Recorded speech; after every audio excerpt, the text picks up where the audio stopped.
Միգրացիոն կարգը խախտելու գործին զուգահեռ Լաս Վեգասի դատարանը շարունակում է քննել դոգմա կանոնով Վարդան Ղուկասյանին Հայաստանում ներկայացված շուրջ 2 տասնյակ դրվագներով մեղադրանքները։ 15 եւ ավել են, միգուցե հաշվենք կարող 20-ն էլ անցնի, սպայինք դժվար եմ ասեմ։ Բոլոր այդ հանգամանքները այս պահին ամերիկյան դատարանը քննում ուսումնասիրում է։ Այո, Հայաստանի պետական լիազոր մարմինը այդ քեզ այդ գործը այսպես ասած ուղարկել է։ Ուղիղ եթերներում Հայաստանի իշխանություններին, իրավապահ մարմինների ղեկավարներին, նաև ընդդիմադիրներին հայոյախառն տարբեր մեղադրանքներ ներկայացրած Վարդան Ղուկասյանը մեղադրվում է խարդախության, շորթման, սպառնալիքի, բռնության հրապարակային կոչերի համար, մեղքը սակայն չի ընդունում։ Ոչ թե մանկապղծության հոդվածով, այլ երեխաների, այսպես ասած, պոռնոգրաֆիկ նկարներ տարածելու մեղադրանքով, որ իրականության հետ բացարձակ աղերս չունի։ Հերքելով մանկապղծության մեղադրանքի մասին լուրերը, փաստաբանը նշում է, որ շուրջ 2 տասնյակ մեղադրանքների շարքում ևս մի դրվագ կա, որը վերաբերում է մանկահասակ երեխաների պոռնոգրաֆիկ լուսանկարների տարածմանը։ Լևոն Բաղդասարյանը պնդում է, այս մեղադրանքը ևս անհիմն է, քանի որ Վարդան Ղուկասյանը բռնության ենթարկվող երեխաների լուսանկարները տարածել է նրանց օգնելու նպատակով։ Դեպքը, որին հղում է անում փաստաբանը, տեղի էր ունեցել 2023-ին Գավառում։ Համացանցում տարածված տեսանյութից հետո դուստրերին բռնության ենթարկած մայրը կալանավորվել էր սեքսուալ բնույթի բռնի գործողություններ կատարելու եւ պոռնկագրական նյութեր տարածելու մեղադրանքով։ Երեխաներին մայրը ստիպել էր, որպեսզի զբաղվեն պոռնկաբարո գործողություններով։ Եվ շագրգիռ անձիկ դիմել էին իրապահ մարմիններին, ընթաց չէր տրվել, եւ ինչպես շատ այլ հարցերում, որ դիմում էին Վարդան Ղուկասյանի օգնությանը, դիմել էին Վարդան Ղուկասյանի օգնությանը եւ բացառապես Վարդան Ղուկասյանի հայտարարությունից հետո հանցագործության մասին հարուցվեց այդ քրեական նախաձեռնեց այդ քրեական վարույթը, ձերբակալեցին մորը, կալանավորեցին, հետո որից հետո երեխաները հոգեբան աշխատեն։ Հիմա եթե դա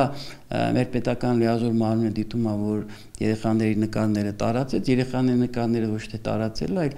բարձրաձայնել մի հանցագործության ծանր զազրել է հանցագործության մասին, առանց որի բարձրաձայնելու երևի հերթական գործը կլներ, որ այսպես ասած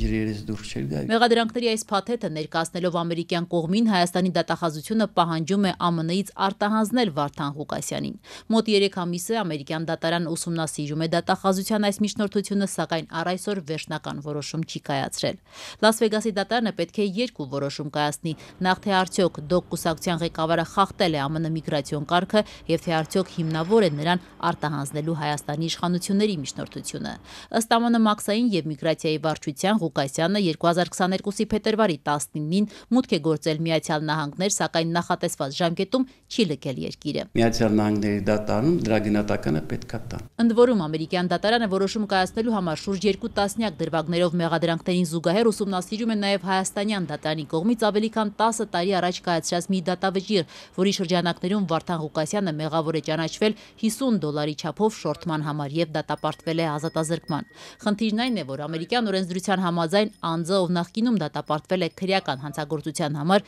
զրկվում է ԱՄՆ-ում մնալու հնարավորությունից։ Սակայն Դոգ կուսակցության առաջնորդի փաստաբանը պնդում է, Վարդան Ղուկասյանը այդ հանցագործությունը 2014-ին չի կատարել եւ իրեն մեղավոր է ճանաչել սպառնալիքի ու ճնշումների ներքո։ Նրա մայրիկին ապօրինաբար զրկում են ազատությունից, տանում են Նուբարաշենի աղբավայրում նրան, այսպես ասած, թողնելով այնտեղ, արձանկ են իջացնում, որ հաջորդ անգամ իրեն թաղելու են, եթե որդին մեղքը չընդունի։ Եվ որդին դրանից հետո մեղք ընդունում է եւ դատապարտվում է ազատազրկման։ Պաշտպանական կողմի այս պնդումները հաշվի առնելով այժմ ամերիկյան դատարանն ըստ փաստաբանի պետք է նաև որոշի, արդյոք արտաքսման համար այս դատավճիռը հիմք հանդիսանում է, թե ոչ։ Իդեպ Դոգ մականվամբ Վարդան Ղուկասյանի գործը Լաս Վեգասի դատարանը քննում է դռնփակ նիստում, թե ինչու է նման որոշում կայացվել եւ ում պահանջով պարզ չէ։ Թե դեռ որքան կշարունակվի Վարդան Ղուկասյանի դատաքննությունը, փաստաբանը դժվարանում է ասել, հաշվի առնելով գործի մեծածավալ նյութերը։ Լաս Վեգասի դատարանի որոշման արդյունքում պարզ կդառնա, արդյոք Դոգ կուսակցության ղեկավարը կմնա ԱՄՆ-ում, թե նրան կարտահանձնեն Հայաստանին։